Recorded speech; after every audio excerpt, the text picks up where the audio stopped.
நம்ம சேனலை பார்க்கிற அனைவருக்கும் வணக்கம். இன்றைக்கி நம்ம சமையலில் உடம்புக்கு ரொம்பவும் ஹெல்த்தியான ஒரு ஸ்வீட் ரெசிபி தான் செய்ய போகிறோம். இது குழந்தைங்களுக்கு ஈவினிங் ஸ்நாக்ஸாக கூட செய்து கொடுக்கலாம், இல்லாட்டி லஞ்ச் பாக்ஸ் ரெசிப்பியாக கூட இது செய்து கொடுக்கலாம். உடம்புக்கு ரொம்பவும் ஹெல்த்தியும் கூட. இதை ஒரு முறை நீங்கள் ட்ரை பண்ணி பாருங்கள். வாங்க வீடியோக்குள்ளே போகலாம். இது செய்கிறதுக்கு நான் அணில் ராகி சேமியா எடுத்து வச்சுருக்கேன். 2 பாக்கெட்டு எடுத்து வச்சுருக்கேன். ஒரு பாக்கெட்டு 180 கிராம். நான் 250 கிராம் அளவுக்கு ராகி சேமியாவை எடுத்து வச்சுக்கிட்டேன். இது 4 பேர் நம்ம தாராளமாக சாப்பிடலாம். கொஞ்சம் அதிகமாக சாப்பிட்றவங்களா இருந்தால் 3 பேர் சாப்பிட்லாம். ராகி சேமியாவை எடுத்து வச்சுட்டு இப்போ வேறொரு பாத்திரத்தில் 1 டம்ளர் அளவுக்கு தண்ணி ஊற்றி 1/2 ஸ்பூன் அதில் உப்பு போட்டு நல்லா கலந்து விட்டுட்டு அந்த தண்ணியை ராகி சேமியாவில் தெளித்து நாம் கலந்து விட்டுக்கலாம். கொஞ்சம் கொஞ்சமாக தெளித்து இதை கலந்து விட்டுக்கலாம். ஒரே மூட்டை தண்ணியை ஊற்றக்கூடாது. நம்ம தண்ணி ஊற்றின உடனே அதிகமாக தண்ணி ஊற்றின மாதிரி இருக்கும். அதை நம்ம அப்படியே விட்டுடக்கூடாது. நல்லா கலந்து விட்டுனே இருக்க தண்ணி இழுத்துட்டு தண்ணி இல்லாத மாதிரி நமக்கு தெரியும். நம்ம பார்க்கும்போதே தெரியும் இதுக்கு தண்ணி பத்தலை அப்படின்றது. எடுத்து வச்சுருந்து 1 டம்ளர் தண்ணியில் 1/2 டம்ளர் தண்ணியை ஊற்றி நான் கலந்து விட்டுட்டேன். இப்போ மறுபடியும் தண்ணியெலாம் நல்லா இழுத்துட்டு தண்ணி இல்லாத மாதிரி தான் இருக்குது. அதனால் நான் மறுபடியும் தண்ணியை ஊற்றி கலந்து விட்டுக்க போகிறேன். இப்போ பாருங்கள், கையில் எடுத்து பார்த்தா நம்ம முன்னே சேமியா காஞ்ச சேமியா கொட்டும்போது எப்படி இருந்ததோ அதே மாதிரியே இருக்கும். அது மாதிரி இருக்கும்போது மறுபடியும் நம்ம கொஞ்சம் தண்ணியை ஊற்றி இதில் கலந்து விட்டுக்கலாம்.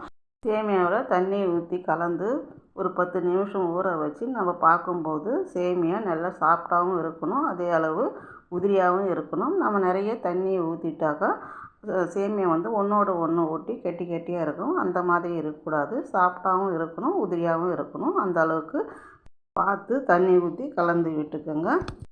சேமியாவில் எல்லா இடமும் தண்ணி படுற மாதிரி கலந்து விட்டுட்டு அப்படியே ஒரு அழுத்தி ஒரு தட்டு போட்டு மூடி 10 நிமிஷம் அப்படியே ஊற வச்சிடலாம். 1 டம்ளர் தண்ணி எடுத்திருந்தேன். அதில் 3 ஸ்பூன் தண்ணி மீதியாக இருக்குது.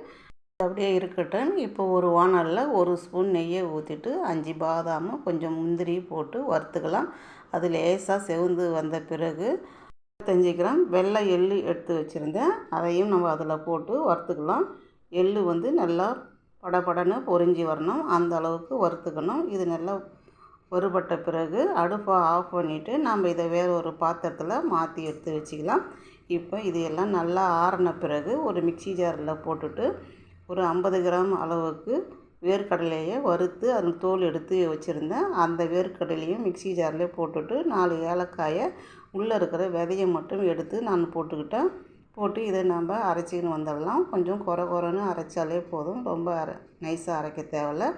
இதுவே கொஞ்சம் நைஸாக தான் ஆயிடுச்சு. இதிலேயே நாட்டு சர்க்கரையும் போட்டு ஒரு ஓட்டி எடுத்துக்கலாம். நமக்கு தேவையான இனிப்பு நம்ம போட்டு அரைச்சிக்கலாம். நான் ஒரு 6 ஸ்பூன் அளவுக்கு நாட்டு சர்க்கரையை போட்டு அரைச்சி எடுத்து வச்சுட்டேன். இது இப்படியே இருக்கட்டும். இப்போ நாம் ஊற வச்சுருந்த சேமியாவை எடுத்து பார்த்துக்கலாம். பாருங்கள், நம்ம ஊற்றின தண்ணியெல்லாம் நல்லா இழுத்துக்கின்னு நல்லா உதிரியாகவும் இருக்குது, சாஃப்டாகவும் இருக்குது. இப்போ இதை இட்லி பாத்திரத்தில் வச்சு ஆவி காட்டிக்கலாம். இட்லி பாத்திரத்தில் தண்ணி வச்சு தண்ணி சூடு ஏறின பிறகு தட்டு மேலே காட்டன் துணியை போட்டு நாம் ஊற வச்சுருந்த ராகி சேமியாவை இட்லி பாத்திரத்தில் வச்சுக்கலாம். வைக்கும்போது இப்படி கையால் உதிரியாக ஆக்கி விட்டு வச்சுக்கோங்க. ஏன்னா நம்ம ஊற வைக்கும்போது கையால் அழுத்தி விட்டு ஊற வச்சோம். அதனால் இது மாதிரி உதிரியாக ஆக்கி விட்டு வச்சுக்கோங்க. வச்சுட்டு நம்ம அந்த காட்டன் துணியால் மூடி விட்டுடலாம். அதை மூடி விட்டுட்டு அதுக்கப்புறமா மேல் மூடியை வச்சு மூடி விட்டு ஒரு 10 நிமிஷம் வேக விடலாம். ஒரு 10 நிமிஷம் வெந்தாலே போதும், நல்லா வெந்து வந்துடும். இப்போ நம்ம திறந்து பார்த்துக்கலாம். பாருங்கள், இப்போ எடுத்து நம்ம கையால் நசுக்கி பார்த்தா கொஞ்சம் வழவழன்னு இருக்கும் வெந்து. அப்படி இருந்ததுன்னா நல்லா வெந்துடுச்சுன்னு அர்த்தம். நமக்கு மாவு மாதிரி தெரிஞ்சுதுன்னா வேகலைன்னு அர்த்தம். இப்போ இது நல்லா வெந்து வந்துடுச்சு. இப்போ இது வேறு ஒரு பாத்திரத்தில் எடுத்து வச்சுக்கலாம். எடுத்து வச்சுட்டு இது சூடாக இருக்கும்போது ஒரு கரண்டியால் இப்படி உதிரியாக ஆக்கி விட்டுட்டு இது சூடாக இருக்கும்போதே நாம் வேர்க்கடலை, வெல்லம், எள்ளு இதெல்லாம் போட்டு அரைச்சி வச்சுக்கிற பவுடரையும் இதில் போட்டு கலந்து விட்டுக்கலாம். சூடாக இருக்கும்போது கலந்தால் தான் நாட்டு சர்க்கரையெல்லாம் சேமியாவோட நல்லா கலந்து இனிப்பாக இருக்கும். இதுலேயே நான் 1/2 மூடி தேங்காயை துருவி வச்சுருந்தேன். அந்த தேங்காய் துருவலையும் அதில் போட்டு கலந்து விட்டுக்கலாம். இப்போ சூடாக இருக்கிறதால நல்லா ஸ்பூனால் நல்லா கலந்து விட்டுங்க.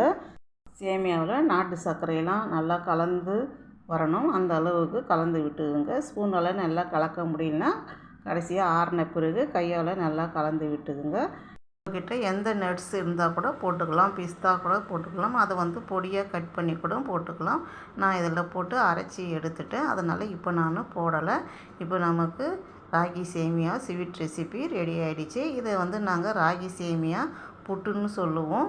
நல்ல உடம்புக்கு ஹெல்த்தியான ரெசிபி இது. இந்த மாதிரி உங்கள் குழந்தைங்களுக்கு நீங்கள் செஞ்சு கொடுங்க.